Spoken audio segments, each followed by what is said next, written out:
akashira isu kuti tiwane upenyu, akashorwa nenyika kuti atinunure, kuti apo iye aripo tese tikozowapo, kuti apo iye aripo tiwepo kumusha kudenga natenzi tapona nenyesha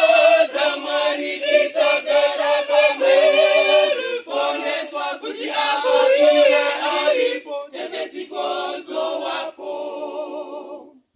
Rimera mazuwa tichamuona odzika kutora wachene wake kumusha, zvichazofadza kuona muponesi wedu, kuti apo iye aripo tese tikozowapo,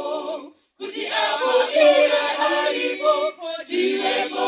kumusha kudenga natenzi tapona nenyasha za Mwari tisota chakamweru poneswa, kuti apo iye aripo tese tikozowapo,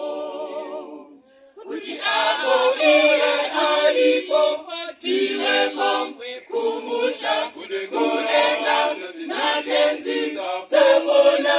nenyasha